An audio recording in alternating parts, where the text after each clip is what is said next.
আসসালামু আলাইকুম প্রিয় চাকরি প্রত্যাশী ভাই বোনেরা, কেমন আছেন সবাই? আশা করি সবাই অনেক ভালো আছেন। যে কোনো চাকরির প্রস্তুতি নিতে আপনাকে প্রথমে যে কাজটা করতে হবে সেটা হচ্ছে যে প্রশ্ন ব্যাংক সমাধান। যদি সেটা বিসিএস হোক, প্রাইমারি হোক, নিবন্ধন হোক, অন্য যে কোনো পেট্রো বাংলা, ব্যাংক জব, যে কোনো চাকরির প্রস্তুতির জন্য প্রশ্ন ব্যাংক সমাধানটা এটা খুবই গুরুত্বপূর্ণ একটা অংশ। আজকে আপনাদের জন্য থাকছে প্রাইমারি চাকরি প্রস্তুতির প্রাইমারি পরীক্ষা 2013 সালের যমুনা সেট 2 এর গণিত অংশের সমাধান। এই সমাধান শুধু প্রাইমারির জন্য সেটাই হবে না, সাথে অন্যান্য যে চাকরি পরীক্ষাগুলো আছে, বিশেষ করে 11 থেকে 20তম গ্রেড বা শিক্ষক নিবন্ধন পরীক্ষা সহ বিসিএস বা অন্যান্য যে কোনো চাকরি প্রস্তুতির জন্য আপনাদের এই ভিডিওটা, এই ক্লাসটি অনেক গুরুত্বপূর্ণ। চলুন শুরু করি। একটি প্রশ্ন ছিল, প্রথমে যে প্রশ্নটি ছিল তার আগে আমি একটু বলে নিই যে আপনাদের এখানে যে প্রশ্নগুলো সমাধান করা হবে তার প্রত্যেকটা প্রশ্ন আপনাদের স্ক্রিনে প্রশ্নগুলো দেওয়া থাকবে, সেগুলো দেখে প্রশ্নটা সব প্রশ্নের সমাধানটা মিলিয়ে নেবেন। প্রথমে একটি এরকম প্রশ্ন ছিল 0.01 গুণ হচ্ছে 0.02, এটা সমাধান করতে হবে। এরকম কিছু সমাধান শর্টকাট টেকনিক আপনাদের আমি আমার সংখ্যার ধারণা 2টি ক্লাস আছে, সেখানে কিছু ধারণা দেওয়া আছে, আশা করি সেটা দেখলে আপনারা অনেকটা বুঝতে পারবেন। সেটা কি, যে যদি এরকম গুণ থাকে, দশমিকের যে গুণগুলা, সংখ্যাগুলো আপনারা গুণ করে নেবেন। 2 আছে আর এখানে 1 আছে, 2 একে কত? 2 একে 2। এখন এখানে দশমিকের পরে 2 ঘর আছে, এখানে দশমিকের পরে 2 ঘর আছে। দশমিকের পরে কয় ঘর থাকলো মোট, এটা যোগ করে নেবেন। এখানে 2 ঘর, এখানে 2 ঘর, তাহলে হচ্ছে 4 ঘর। 4 ঘরের জন্য আমার শুধু 1 ঘর 2 আছে, বাকিগুলো কি হবে? বাকিগুলো 0। অর্থাৎ আমার দশমিকের পরে 4 ঘর হতে হবে, এটা মাথায় রাখলে হবে। প্রশ্নের যে অপশনগুলো থাকবে, অপশনগুলোতে এরকমই থাকবে যে দশমিকের পরে সবগুলোতেই 2 আছে। আপনি দেখবেন শেষের অঙ্কটা সবসময় 2 আছে, কিন্তু কোনোটাতে 0 একটা আছে, 0 2টা আছে, মানে দশমিকের পরে 4 ঘর, 3 ঘর, 2 ঘর, 5 ঘরও আছে। তাহলে আপনি শুধু খেয়াল করবেন যে দশমিকের পরে কয়টি ঘর আছে, এখানে 2টা, এখানে 2টা, যোগ করে নেবেন 2 2 4টা। এটা অন্যান্য ক্ষেত্রেও হবে, যদি 3টা থাকে তাহলে 3টা 6টা, যদি 2টা আর 3টা থাকে তাহলে 2 3 5টা হবে। এভাবে আমরা করে নেব। এরপরে প্রশ্নটা হচ্ছে 8টি দ্রব্য 5 টাকায় ক্রয় করে 16টি দ্রব্য কত টাকায় বিক্রয় করলে 10% লাভ হবে। তাহলে এইটা যদি আপনারা একটু করেন, একটু হিসাব করেন যে 8টি দ্রব্য 16টি বিক্রয় করতে হবে, 8টির ক্রয় মূল্য দেওয়া আছে। 8টির যদি ক্রয় মূল্য দেওয়া থাকে 5 টাকা, 8টার ক্রয় মূল্য 5 টাকা, তাহলে 16টার ক্রয় মূল্য 8 দুগুণে 16, 2 গুণ মানে 5 দুগুণে 10 টাকা হবে। আচ্ছা, 8টার ক্রয় মূল্য হলো 10 টাকা, সরি 16টার ক্রয় মূল্য হলো 10 টাকা। তাহলে এখন 16টার বিক্রয় মূল্য আমাদের বের করতে হবে। লাভ হয়েছে কত পার্সেন্ট? লাভ হইল 10%। আচ্ছা, 10% লাভে এই 16টার বিক্রয় মূল্য কত হবে বলুন তো? 10% লাভে বিক্রয় মূল্য আমরা যদি ধরি, 10% লাভে যদি আমাদের ক্রয় মূল্য 100 টাকা ধরি, 10% লাভে আমাদের বিক্রয় মূল্য হবে 110 টাকা। তাহলে যদি ক্রয় মূল্য যদি 100 টাকা হয়, ক্রয় মূল্য 100 টাকা হলে বিক্রয় মূল্য হলো 110 টাকা। ক্রয় মূল্য যদি 1 টাকা হয়, বিক্রয় মূল্য হবে 110 ভাগ হলো 100। ক্রয় মূল্য যদি 10 টাকা হয়, বিক্রয় মূল্য তাহলে বেশি হবে, 110 গুণন হলো 10 বাই হলো 100। এই কাটাকাটি করলে আপনারা পাবেন হলো 11। তার মানে এই 16টি দ্রব্য 11 টাকায় বিক্রি করলে 10% লাভ হবে। কতগুলো সংখ্যার প্যাটার্ন দেওয়া আছে, এখান থেকে আমাদের পরবর্তী সংখ্যাটা বের করতে হবে। বের করার জন্য আমরা বিভিন্ন ধরনের প্যাটার্ন আছে, আমরা এটা একটু দেখে নিই। এটার ব্যবধান হলো 3, এটার ব্যবধান হলো 6, এটার ব্যবধান হলো 12, এটার ব্যবধান হলো 24। তাহলে একটু খেয়াল করুন, এটার যে পরের ব্যবধানটা হবে, দেখুন 3 ছিল, 3-এর দ্বিগুণ হলো 6, 6-এর দ্বিগুণ হলো 12, 12-এর দ্বিগুণ 24। এরপরে যে ব্যবধানটা সেটা হবে 24 2 48, অর্থাৎ 53-র সাথে যদি 48 আমরা যোগ করে দেই, 53 যোগ হলো 48, এই হলো 101। এরপরে যে প্রশ্নটা আছে যে একটি রেল লাইনের পাশে একটা তাল গাছ আছে, সেই তাল গাছটা ঘন্টায় ৪৫ কিলোমিটার বেগে একটি ট্রেন একটি রেলগাড়ি ৫০ মিটার দৈর্ঘ্যের একটি রেলগাড়ি সেই তাল গাছটা অতিক্রম করতে কত সময় লাগবে? আপনারা খেয়াল করুন, যেহেতু একটু গাছের কথা বলা আছে, কখনো কখনো বিভিন্ন ব্রিজ বা অন্য কোনো দূরত্বের কথা বলা হয়, এখানে যেহেতু একটু গাছের কথা উল্লেখ আছে, একটা গাছের উল্লেখ আছে, ঠিক আছে, একটা তাল গাছের কথা উল্লেখ আছে।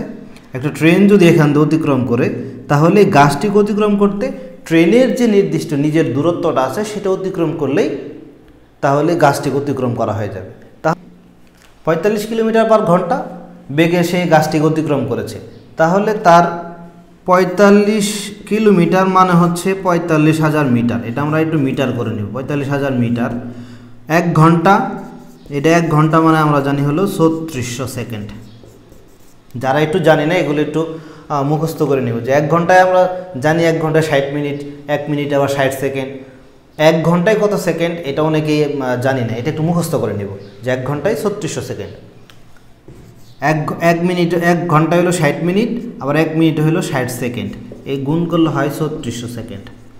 আচ্ছা, তাহলে আমরা এই ৩৬০০ সেকেন্ড পেয়েছি। সে ৪৫ কিলোমিটার অর্থাৎ ৪৫,০০০ মিটার, এই ৪৫,০০০ মিটার এইটা যায় হলো কত সেকেন্ডে? ৩৬০০ সেকেন্ডে। তাহলে ১ সেকেন্ডে কত যাবে? এই ৩৬০০ বাই হলো ৪৫০০, সরি ৪৫,০০০ হবে।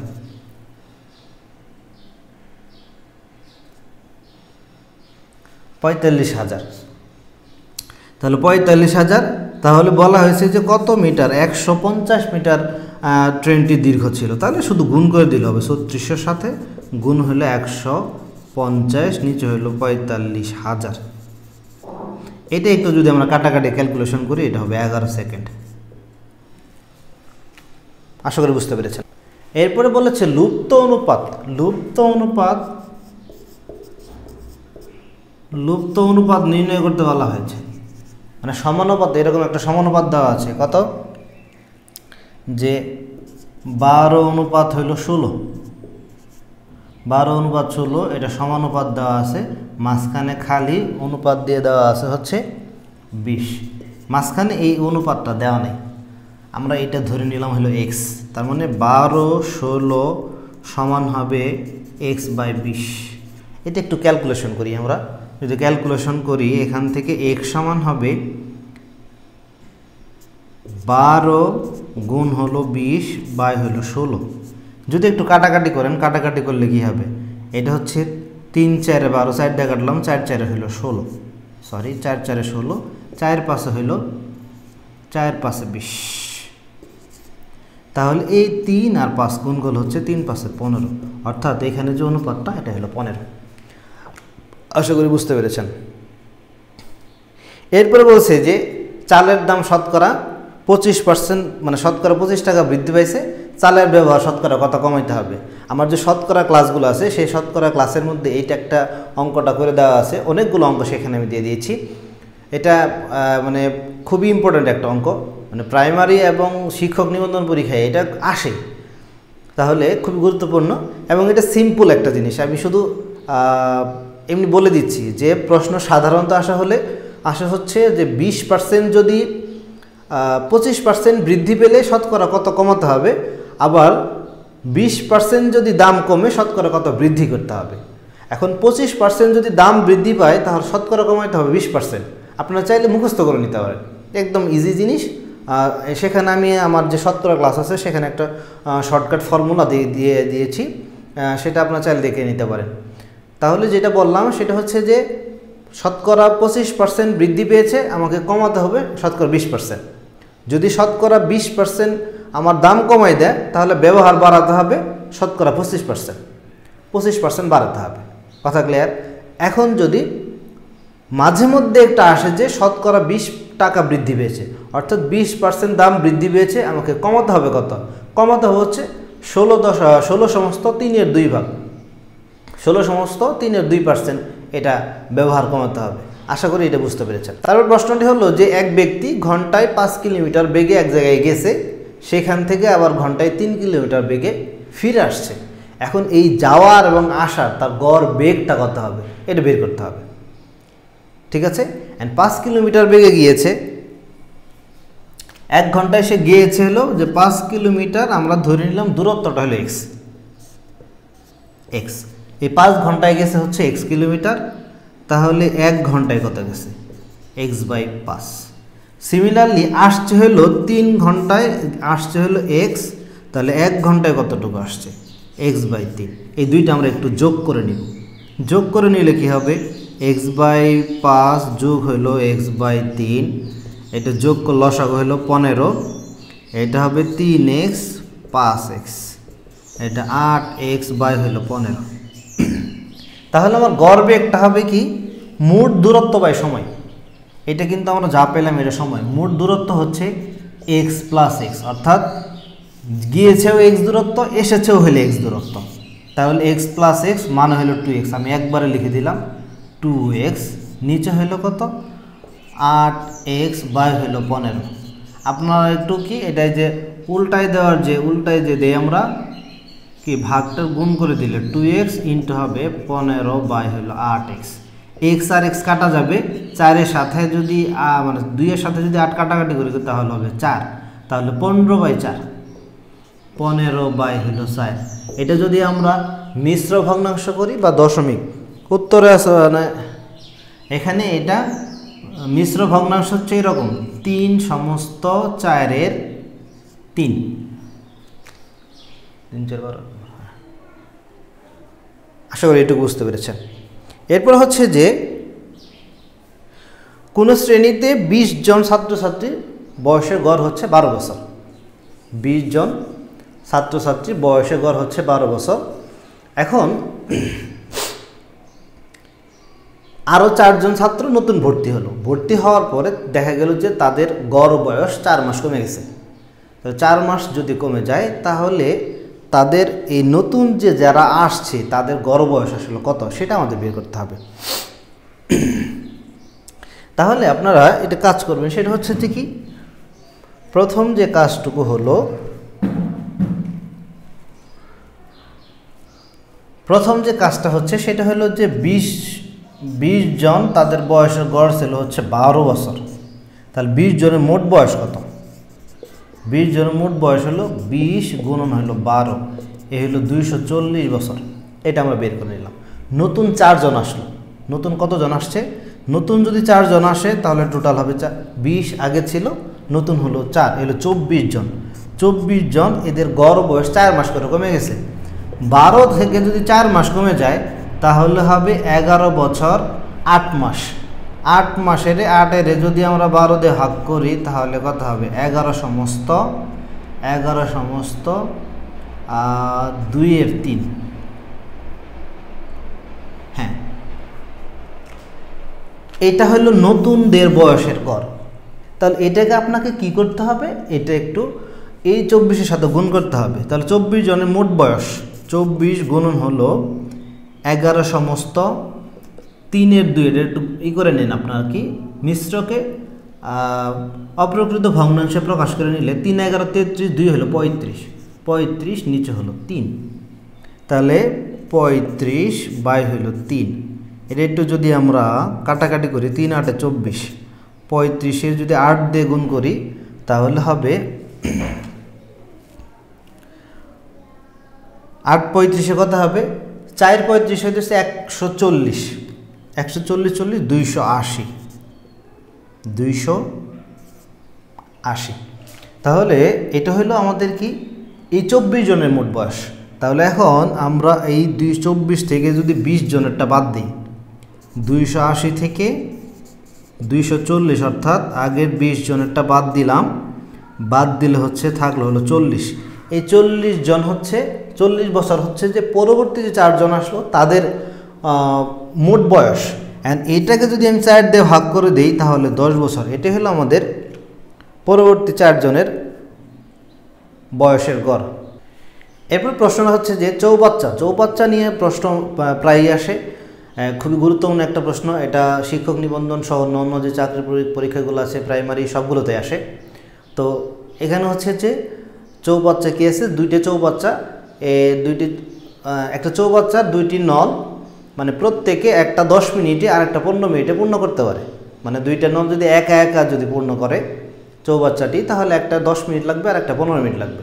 দুইটা যদি একত্রে খুলে দেওয়া হয় তাহলে সেই চৌবাচ্চাটি পূর্ণ হতে কত মিনিট সময় লাগবে, কতক্ষণ সময় লাগবে সেটা বের করতে হবে। তাহলে চলুন, প্রথমে হলো তারা প্রতি মিনিটে কতটুকু পূরণ করে সেটা আমাদের বের করতে হবে। যে 10 মিনিটে সম্পূর্ণ অংশ, এটা এক অংশ আমরা বলবো, 10 মিনিটে সে এক অংশ পূর্ণ করে, তাহলে 1 মিনিটে কত, তাহলে 1/10।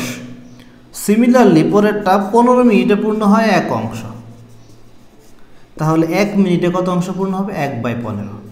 এই দুইটা আমরা যোগ করব, যোগ করলে কি হবে, 1/15 মানে 1/10 যোগ হলো 1/15। এটা একটু লসাগু করুন, লসাগু করলে 10 আর 15 লসাগু হচ্ছে 30, তাহলে এটা হবে 30 হলো 3 যোগ হলো 2, 5 বাই হলো 30 মান হলো 1/6।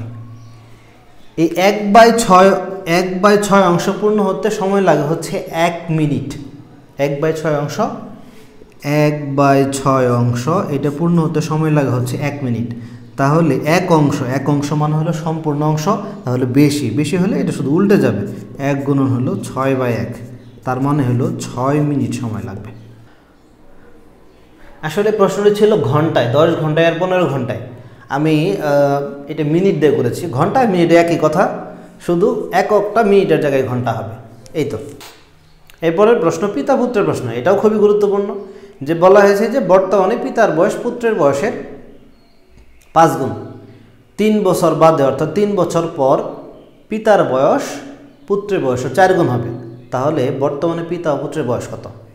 ধরে নিলাম বর্তমানে পুত্রের বয়স হলো x বছর, তাহলে পিতার বয়স কত হবে? পিতার বয়স হচ্ছে 5x বছর।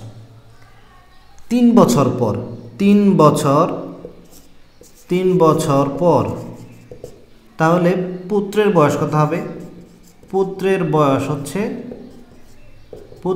হচ্ছে x+3 মানে x+3। আর 3 বছর পর পিতার বয়স কত হবে? পিতার বয়স হলো এই 5x+3। তাহলে ইকুয়েশনটা কি দাঁড়াচ্ছে? ইকুয়েশনটা দেখুন, ইকুয়েশনটা হলো বর্তমানে পিতার বয়স অর্থাৎ 5x+3 এইটা সমান হচ্ছে হলো x+3 এর 4 গুণ। তাহলে একটু ক্যালকুলেশন করলে হবে 5x যোগ হলো 3 সমান হলো 4x প্লাস হলো 3 4 12। এটা যদি আমি এই পাশে নিয়ে এসে বলি 5x থেকে 4x বাদ দিলে শুধু x হবে, আর 12 থেকে 3 বিয়োগ যাবে, এটা যদি বাম পাশ থেকে ডান পাশে নিয়ে বিয়োগ হবে, 12 থেকে 3 গেলে হচ্ছে 9। x মানে হলো 9 বছর, তার মানে পুত্রের বয়স হচ্ছে 9 বছর। এর সাথে যদি আমরা 5 গুণ করি, যেহেতু হলো 5 গুণ আছে, 5 9 হলো 45, তাহলে পিতার বয়স হলো 45, পুত্রের বয়স হলো 9 বছর। এরপর প্রশ্ন, কোনো ত্রিভুজের বাহুগুলোকে যদি একইভাবে কি করা হয়? বর্ধিত করা হয়। ত্রিভুজের বাহুগুলোকে যদি বর্ধিত করা হয় তাহলে উৎপন্ন যে বহিস্থ কোণ আছে সেই বহিস্থ কোণের পরিমাপ কত, সমষ্টি কত হবে? 3টা কোণেরই বহিস্থ কোণ। তাহলে আপনারা এখানে একটা আমি গুরুত্বপূর্ণ জিনিস আপনাদের আমি একটু বলে দিচ্ছি, যে আমরা জানি যে ত্রিভুজের 3 বাহু 3 কোণের সমষ্টি হলো 180 ডিগ্রি। ত্রিভুজের 3 কোণের সমষ্টি 180 ডিগ্রি।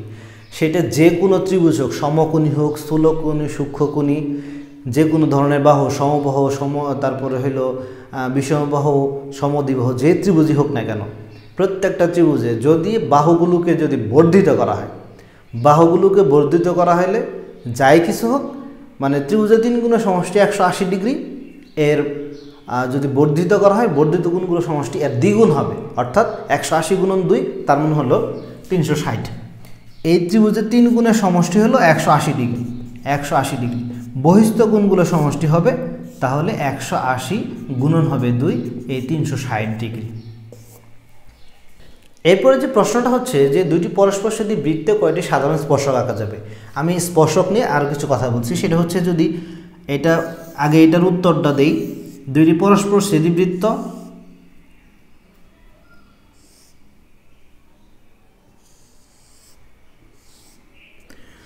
দুইটা বৃত্ত যদি পরস্পর ভাবে ছেদ করে তখন তাদের সাধারণ স্পর্শক হলো দুইটি। আমি আবার বলছি, দুইটি বৃত্ত পরস্পরভাবে ছেদ করলে পরস্পরচ্ছেদী বৃত্তের সাধারণ স্পর্শক হচ্ছে দুইটি, কিন্তু যদি ছেদ না করে তখন তাদের সাধারণ স্পর্শক কয়টি হবে, এটাও প্রশ্ন আসে। আমি একটু বলে দিচ্ছি, এটা একটা বৃত্ত, এটা একটা বৃত্ত, এরা পরস্পরকে ছেদ করে নেয়, স্পর্শও করে নেয়। মনে রাখবেন, ছেদও করে নেয়, স্পর্শও করে নেয়। স্পর্শ যদি না করে, ছেদ না করে, তাহলে স্পর্শক এই বাইরে দিয়ে এখানে একটা, তাহলে এখানে একটা, কয়টা হলো দুইটা। এখান দিয়ে একটা স্পর্শক আঁকা যাবে, এখান দিয়ে একটা স্পর্শক আঁকা যাবে, তাহলে কয়টা স্পর্শক হলো, তখন স্পর্শক হবে চারটা। কয়টা স্পর্শক হলো, চারটা সাধারণ স্পর্শক।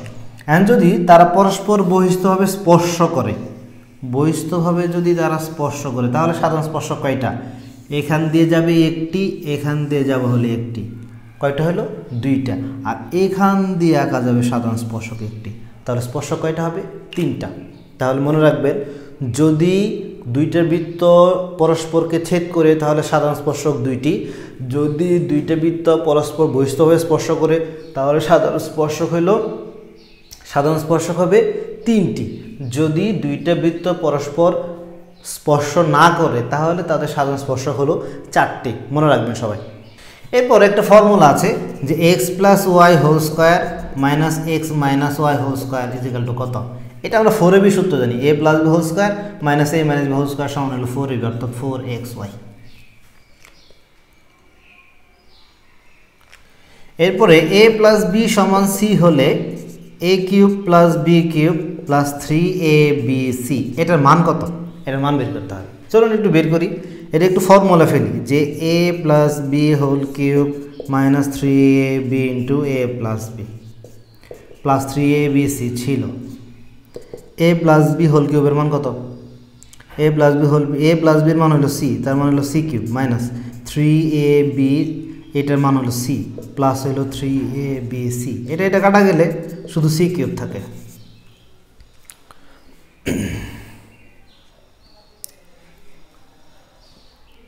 আজকের ক্লাস এই পর্যন্তই। সাথে থাকার জন্য ধন্যবাদ। যদি আপনারা এই ক্লাসটিতে কোনো উপকৃত হয়ে থাকেন তাহলে অবশ্যই একটি লাইক এবং কমেন্ট করে যাবেন। ধন্যবাদ সবাইকে।